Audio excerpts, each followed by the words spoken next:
there are lots of other things that you're going to have to think about as you're starting a company.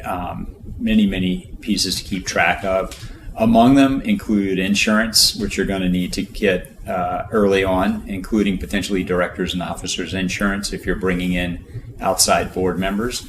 So that's going to be very early on in your startup phase.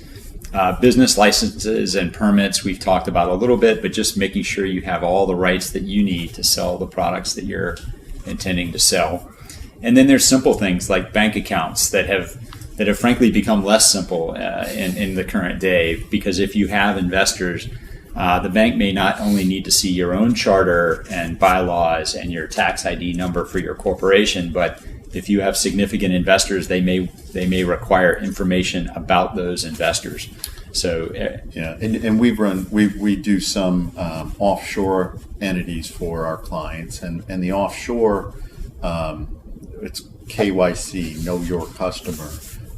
It's gotten more and more rigorous, and they're required to jump through hoops to make sure that they know where all this money is coming from and what it's being used for, so that you can find yourself, it sounds easy, go open a bank account. It's not that easy, because there's a lot of bank regulations that cause them to need to know who their customers are. And sometimes when it's just a newly formed entity, and all of a sudden you're coming in with some significant money, some of them will say thanks, but no thanks, which is an odd.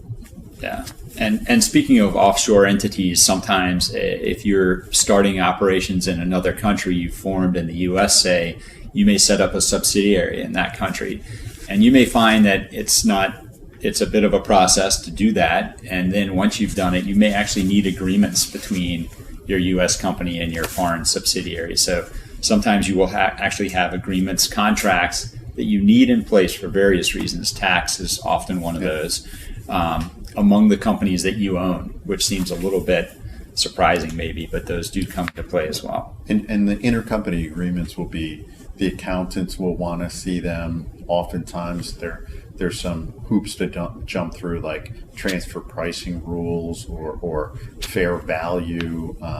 You can't do it for free.